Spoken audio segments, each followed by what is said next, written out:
photo. But how about my children that you kidnapped? Where's the evidence that my children is ano? So they cried this allegation or these charges after they kidnapped my children. So that is only invalid. Yes, okay. Opo. So sige sir, nais natin, yun po ang gusto nating mangyari, matugunan yan. Dahil kayo po dito sa ating bansa ay isa sa mga gustong asistehan ng ating kasalukuyang pamahalaan. Maraming salamat po sa impormasyon, Sir Koy. At from time to time ay magbibigay po kami ng update sa tulong na mahihatid through the government para sa kapakanan niyo po, Sir Koy. Salamat din po sa inyo, Lady B, and all the Filipino community. Like I said, we have a good president. You know, we have to stand up.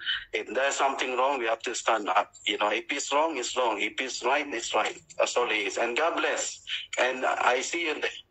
Yes, thank you po, Sir Koy Garcia. Salamat din po. Maraming salamat po. Yan po mga kababayan, si Mr. Koy Garcia, isang OFW na matagal ng panahon na nagtatrabaho sa Australia.